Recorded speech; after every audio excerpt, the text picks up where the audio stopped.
kemauan masyarakat Aceh, alhamdulillah sampai detik hari ini kita masih dalam bingkai pertamanya, masih dalam negara kesatuan Republik Indonesia. Ini secara damai. Ya, tahu. Seperti saya sampaikan tadi, ini mungkin perlu kita ketahui.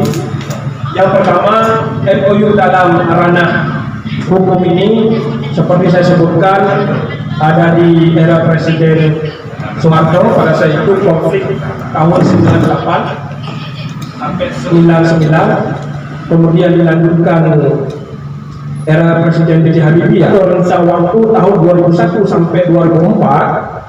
Megawati juga mempertahankan yang namanya pemberian otonomi khusus ke Aceh melalui Undang-Undang Nomor 18 tahun 2001. Yang kedua, adanya instruksi Presiden juga di tahun yang sama tentang penanganan masalah konflik Aceh, artinya dia meneruskan dari Presiden sebelumnya. Yang ketiga, lahirnya KOHA. KOHA ini salah satu upaya damai yang dilakukan oleh pihak ketiga. Namun pada saat ini perundingan upaya dari KOHA ini gagal, tidak menemukan kesepakatan tertentu. Yang keempat, nah di sini yang memunculkan kemarahan publik, yaitu di mana pada saat itu Megawati Soekarno Putri memperlakukan darurat militer di Aceh. Nah di sini tidak ditahu tentang di tahun 2002-2003. Nah ini puncak darah di Aceh ya di era itu. Makanya sekarang kalau kita kaitkan dengan politik, banyak masyarakat Aceh marah dengan Megawati Soekarno Putri pada saat itu. MOU itu sudah tertuang di dalam UPA. Cuma ada beberapa di UPA itu yang belum dilaksanakan. Nah, disinilah seperti yang disampaikan oleh Bang Sedi tadi, peran DPR itu sangat menentukan nasib rakyat Aceh. Sekarang terkait bendera, juga terkait himne Aceh itu juga belum clear, saya pikir, di Aceh. Karena kenapa? Karena saya pribadi juga melihat di Bang Sedi Hasan banyak kelalaian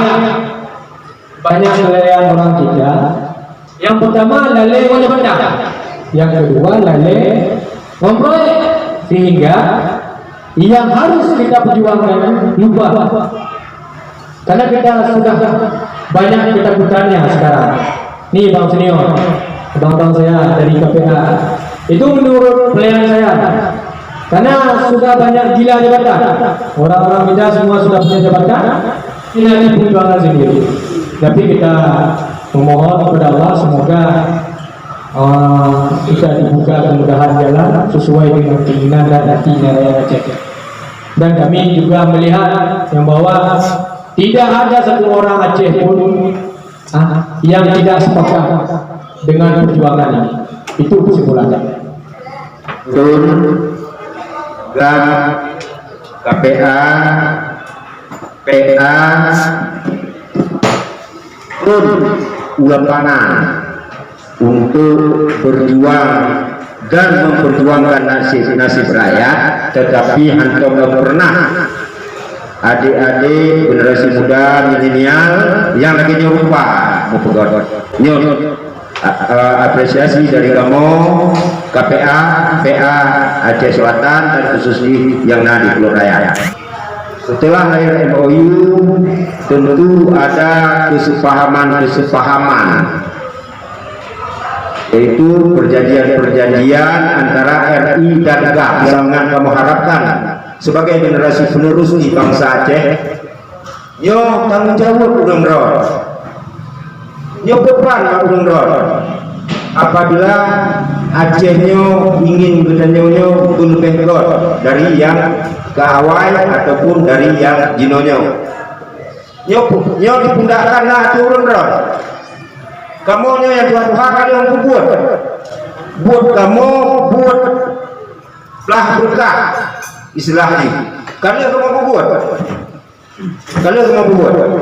pakat minta bedi, kalian mau minta bedi, pakat berdoa bedi, kalian berdoa bedi, pakat timbak lawan, kalian mau timbak.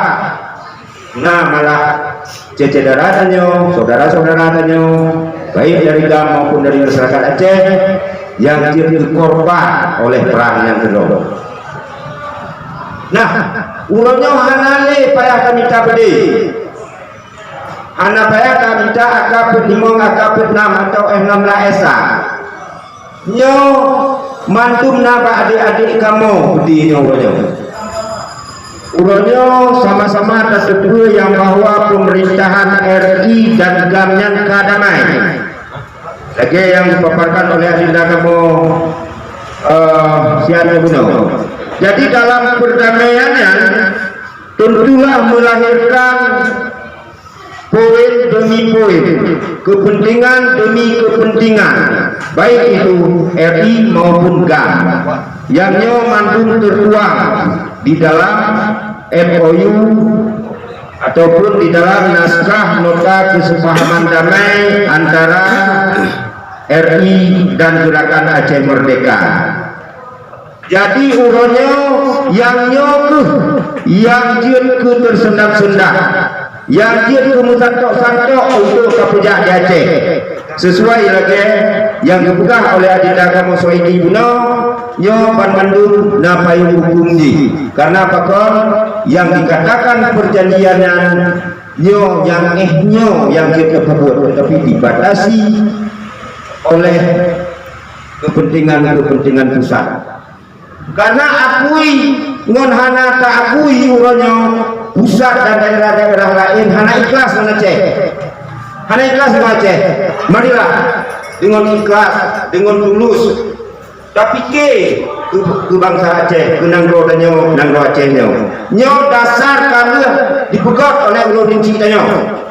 Tinggai ulun ron mempujak, mampu hana mampu nyo menyokat pujak untuk baru dijawab. Ulunyo sesuai lagi toh yang terkalon di dalam aturan pemerintahan Aceh, yaitu dalam undang-undang pemerintahan Aceh UPA, nyo letak bantong poin-poin.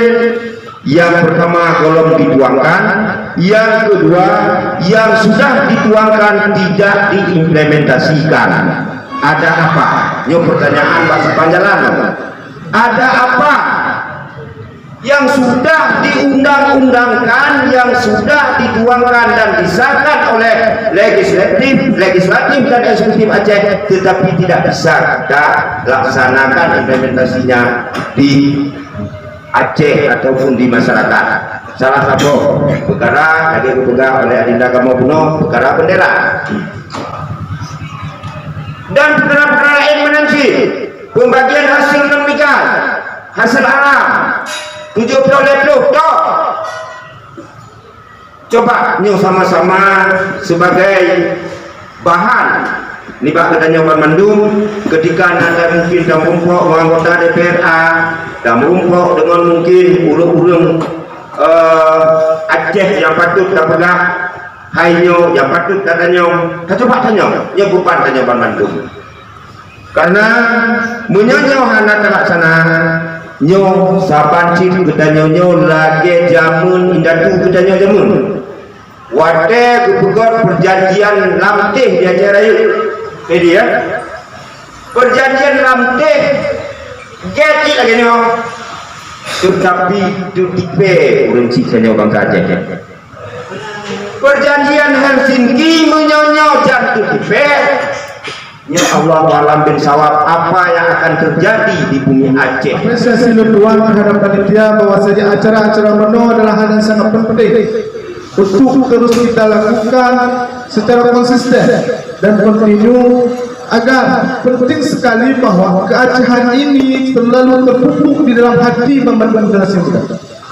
Satu framing politik orang yang sekarang hari ini sudah berhasil masuk ke dalam pemikiran anak-anak muda, satu framing politik yang telah berhasil masuk ke dalam kepalanya orang-orang Aceh adalah orang Aceh itu sendiri yang menyalahkan orang Aceh.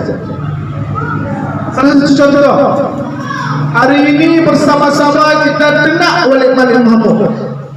Hari ini sama-sama orang Aceh pegah ke Mualim, padahal Mualim itu bukan presiden. Mualim itu adalah pejuang Aceh. kewenangannya dibatasi, semuanya dibatasi. Bagaimana juga tugas kita adalah memperkuat mereka ini. Tugas kita memperkuat mualim, tugas kita memperkuat alim umum sebagai benteng utama, sebagai tiang dalam perjuangan ini. Bukan malah framing ini berhasil masuk di kepala kita anak-anak. Dia salah malih, dia salah malih, ini salah. Mereka hari ini diakui, tidak diakui dalam benteng daripada perjuangan ini. Jika mualim tumbang, jika Malik Mahmud tumbang, soal perjuanganlah. Kita hilang kendali, maka orang-orang tua tayo, Nabasul Fataro, Napangda, nama maknya orang-orang yang patut kita besarkan, kita lindungi, kita ikuti, bukan malah kita cibir. Ini satu framing politik yang hari ini tertanam di dalam pemikiran anak muda Aceh. Yang seharusnya jika frame ini tidak ada, maka tidak ada kesempatan bagi siapapun untuk merusak, bahkan menghambat daripada MOU Helsinki itu sendiri. Nyokawang Aceh pegang mandung yang sama, anak-anak muda Aceh juga pegang tentang bendera, anak-anak muda Aceh pegang tentang MOU Helsinki tentang 70 leblok, maka sangat yakinlah bahwa ini akan berhasil. Ini adalah trik politik yang dimainkan oleh orang-orang yang berkepentingan terhadap Aceh. Trik politik yang dimainkan oleh orang-orang yang tidak ingin Aceh ini terus maju. Maka saya ulangi sekali lagi, framing politik ini harus kita ubah. Bagaimana cara mengubah? Tentu acara-acara seperti ini sangatlah penting. Mengajak anak-anak muda untuk berpikir, mengajak generasi-generasi milenial untuk terus menuangkan pemikirannya dan kemajuan Aceh. Kita tuangkan ide-ide, jangan hanya setiap hari mencaci maki, menggerutu dan sebagainya. Kalau ini terus dilakukan oleh anak-anak muda Aceh, maka tunggulah Aceh 10 tahun ke depan, Aceh 20 tahun ke depan, kadang-kadang tidak kenal lagi dengan perjuangan ini. Anak muda Aceh 20 tahun ke depan tidak lagi mengenal siapa itu Musafir Mana, siapa itu Hasan Siro. Jika framing ini terus tumbuh dan subur di bumi Aceh. Itu yang pertama. Yang kedua, marilah sama-sama kita beriktikat baik terhadap perjuangan yang sudah dilakukan oleh pada orang-orang tua kita, pada pejuang-pejuang terdahulu. Tugas kita hari ini adalah bagaimana mengisi perjuangan itu, memperkuat perjuangan itu agar lebih baik. Undang-Undang Bendera nomor 13 tahun Undang-Undang nomor 3 tahun 2013 tentang bendera yang sudah disahkan oleh legislatif, tetapi hari ini juga belum sesuai dengan maksud yang kita inginkan, belum berkibar dengan bebas, padahal itu hanya sekedar bendera. Konsep MOU Helsinki saya rasa sudah sangat tepat dipikirkan oleh orang tua kita. Bagaimana Aceh ini aman, damai, tetapi hajat dan maksud orang Aceh juga tersampaikan dengan baik. Banyak negara-negara yang sudah melaksanakan poin-poin self-government ini, poin-poin pengaturan pemerintahan sendiri. Di banyak negara sudah mengalami. Di Amerika itu ada Puerto Rico, sama seperti Aceh. Dia punya bendera, punya lagu tersendiri, dia punya hak-hak kekhususan tersendiri. Pasti adalah tugas mengawal MOU Helsinki itu bukan hanya tugas daripada KPA.